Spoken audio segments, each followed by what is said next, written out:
Assalamualaikum warahmatullahi wabarakatuh. Kembali lagi di channel Tretan 91.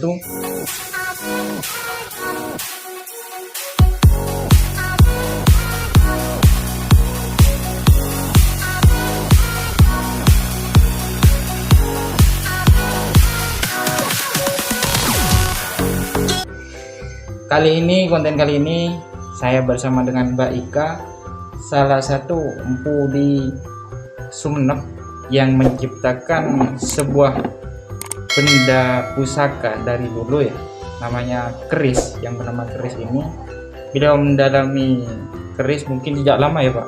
Ya, dari kecil. Ya, kita kenalan dulu dengan Mbak Ika. Ya. Gimana Pak? Biar tahu juga di teman-teman subscriber saya gitu. Oke, saya bingung juga kenalnya gimana lu gitu. Terserah lah, nanti tak potong. Saya Ika Arista gitu. Ya mungkin ditanya-tanya aja ya. Iya. Perkenalannya sambil ditanya gitu. Dari kapan-kapan. Kita juga kan baru kenal ya Pak, Aha. kalau nggak salah. Waktu Itu ada beberapa bulan yang lalu ya. ya acara Panji Joko Tole itu di Hotel Family. Iya, ada teman itu baru Mbak ketemu. Ika.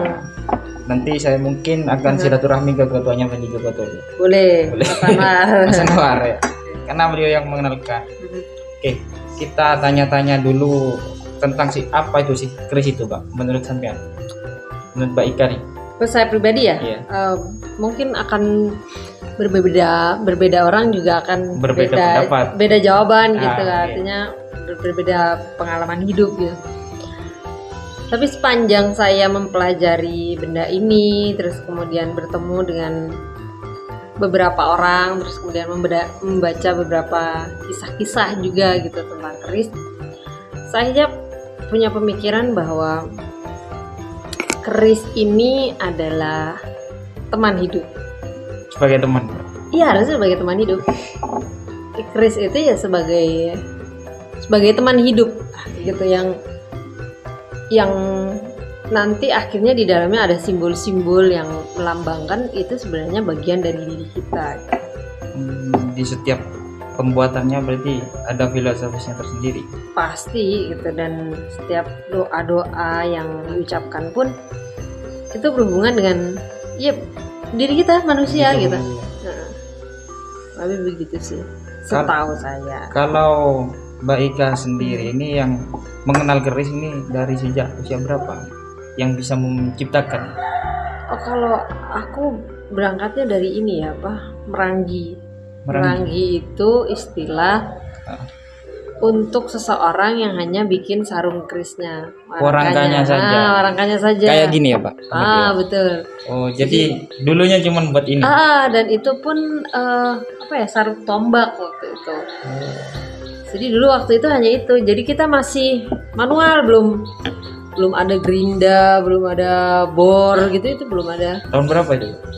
Berapa ya? 90-an. 90-an. 90-an, belum 2000.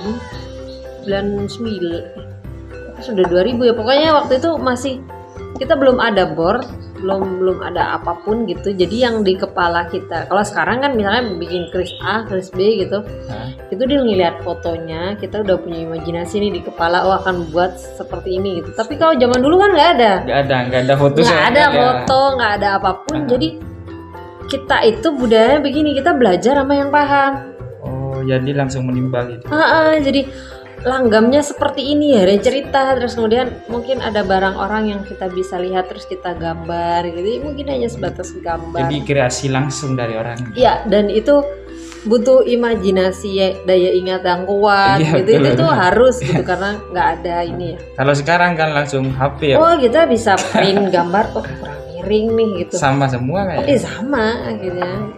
Kalau dulu nggak, dan itu pun pembuatnya lama ya, kita harus pakai alat-alat tradisional, ngelobanginnya juga masih pakai kulit kidang. Apa itu? Jadi kulit kedang itu apa, kijang kan? Pisang. Enggak, kulitnya itu nanti kita keringkan lalu dipeluntir gitu mirip tali. Nah itu agak ngeban itu, agak mirip karet gitu tapi nggak terlalu melar. Nah nanti itu diikatkan pada kayu panjang yang bulat gitu. Jadi dari ujung ke ujung, tapi kayunya itu dia gini nih, dia dilobangin. masukin tali kidangnya. Nah bawahnya lagi dilobangin, masukin tali kidang. Nah nanti kita bornya kita peluntir gitu, belokin.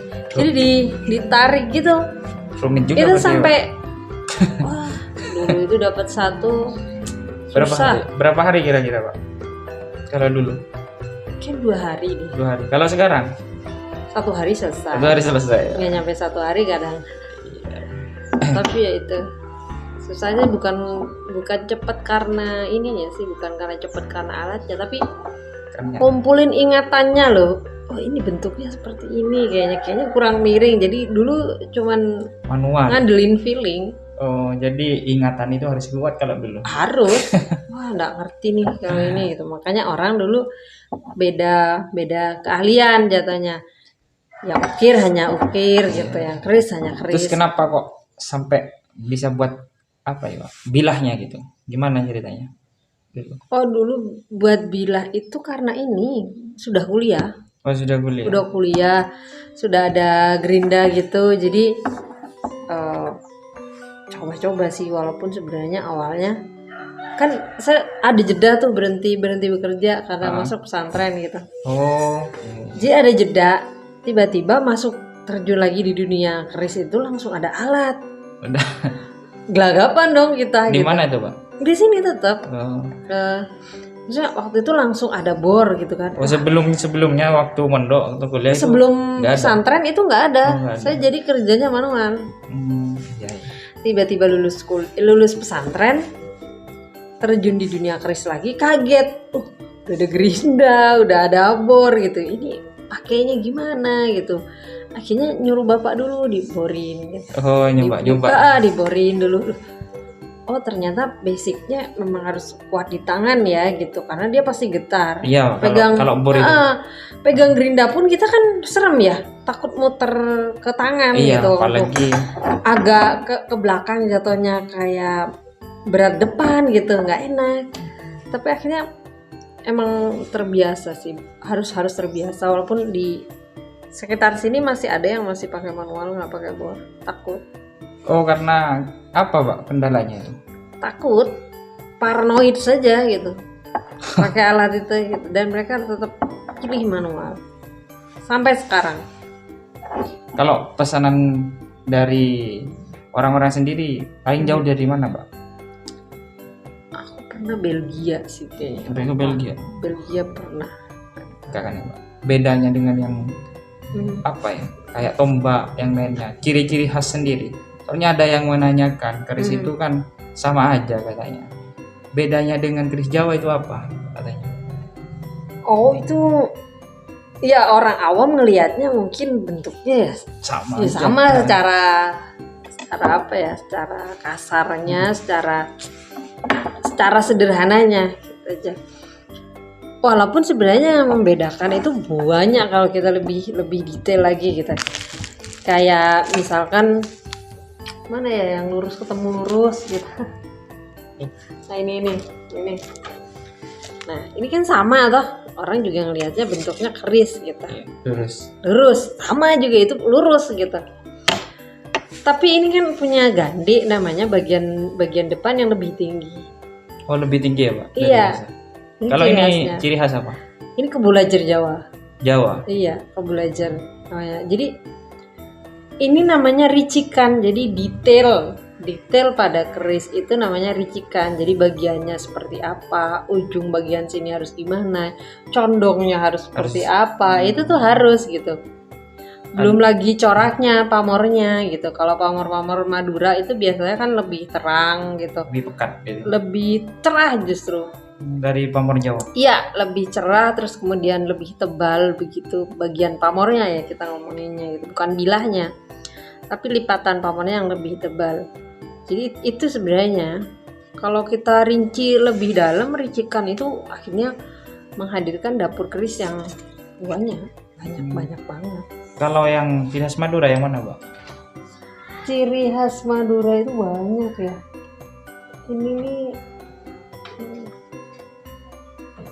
Ini ciri khas Madura nih.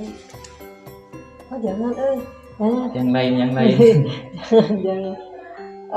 Mana ya? Ini mungkin nih yang merah nih. Yang merah. Buka ya. Boleh.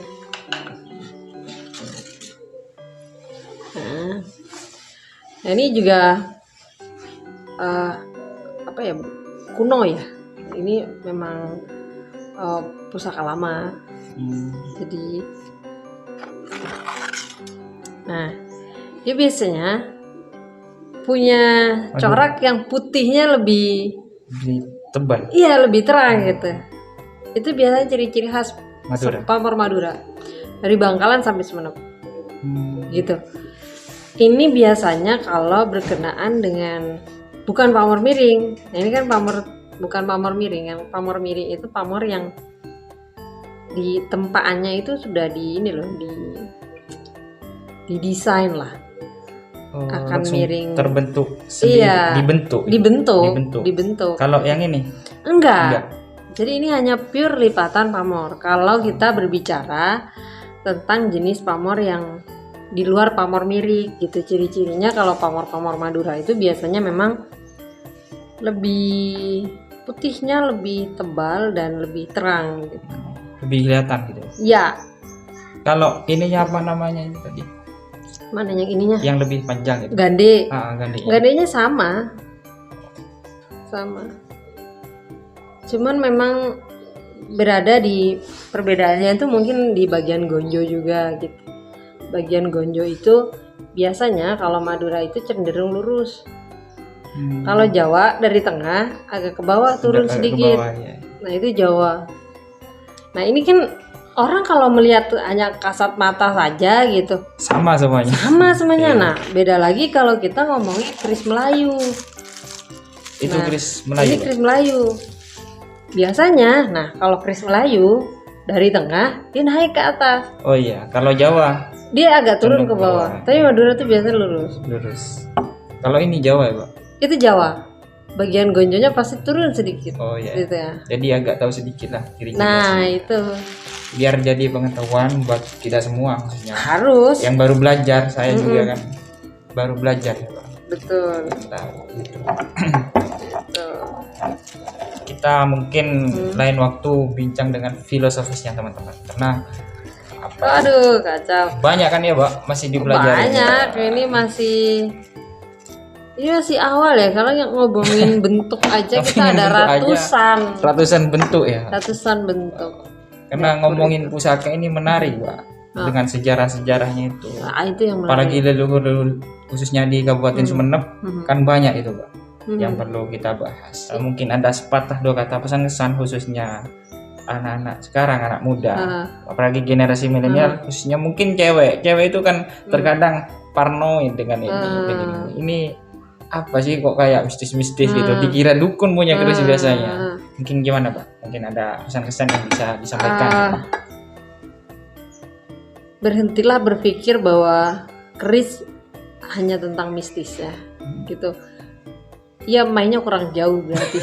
mainnya kurang jauh gitu, pulangnya kurang pagi gitu. Karena kalau kamu belajar sejarah, kamu pasti tahu benda ini zaman dahulu diartikan sebagai apa. Kalau kamu belajar filsafat, kamu pasti tahu simbol-simbolnya gitu.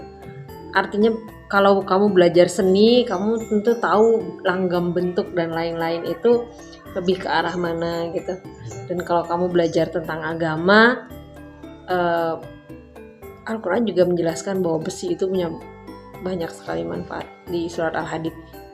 Jadi berhenti berpikir melihat keris itu hanya mistis. Stop dulu gitu. Kita lestarikan. Harus. Gak rewel. Iya. Oke, itu saja teman-teman pertemuan kita pada kali ini, konten sharing dengan Mbak Ika. Semoga kedepannya kita akan membahas hal-hal menarik tentang keris khususnya dan pusaka-pusaka ini. Terima kasih, Pak, atas waktunya. Assalamualaikum warahmatullahi wabarakatuh. Waalaikumsalam.